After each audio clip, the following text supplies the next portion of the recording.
Hello students, I hope these videos help you to understand topic in a proper way. इस video के अंदर अब हम discuss करेंगे मेजरमेंट ऑफ इलेक्ट्रोड पोटेंशियल। अगर कंसंट्रेशन ऑक्सीडाइज या फिर स्पीसी ऑक्सीडाइज वाली राइट हैंड साइड पे हो और जैसे वो यूनिटी ही होती है तो सेल पोटेंशियल जो होगा वो किसके इक्वल हो जाएगा, ER0 के। ठीक है, जैसे अब ये है सेल का पोटेंशियल, वो किसके इक्वल होगा, जो राइट हैंड साइड पे इलेक्ट्रोड है माइनस लेफ्ट हैंड साइड पे जो इलेक्ट्रोड का पोटेंशियल है। अब जो लेफ्ट हैंड साइड पे है वो हमने लिया स्टैंडर्ड हाइड्रोजन, ठीक है, इलेक्ट्रोड लिया है। अब हाइड्रोजन वाली जो हम यूज़ करते हैं उसका क्या होता है, उसकी 0 वोल्ट होती है जो वोल्टेज जो पोटेंशियल होता है।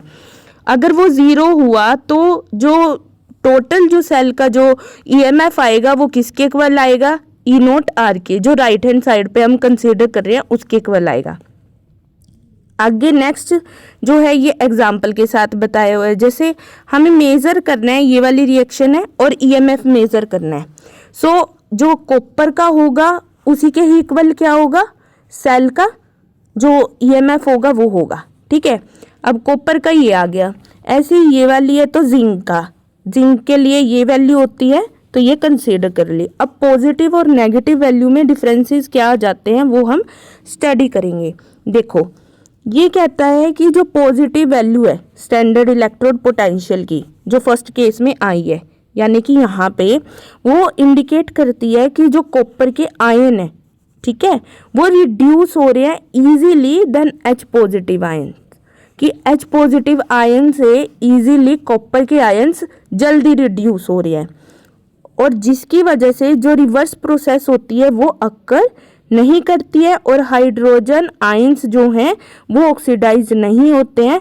तो इस वजह से copper under the standard condition और ये जो है डिजायर्ड अबव।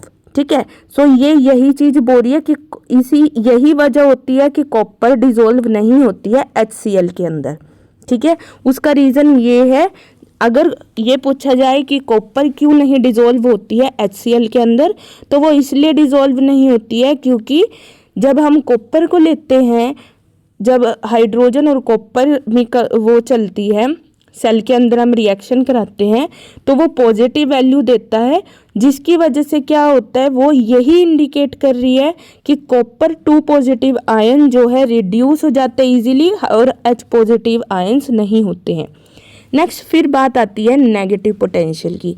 तो नेगेटिव वैल्यू जो है स्टैंडर्ड इलेक्ट्रोड की वो यही बताती है कि हाइड्रोजन जो आयन्स है वो ऑक्सीडाइज कर देते हैं जिंक को, और zinc can reduce hydrogen ion, और जिंक क्या कर देता है, हाइड्रोजन आयन को रिड्यूस कर देता है, जो ये नेगेटिव वैल्यू है।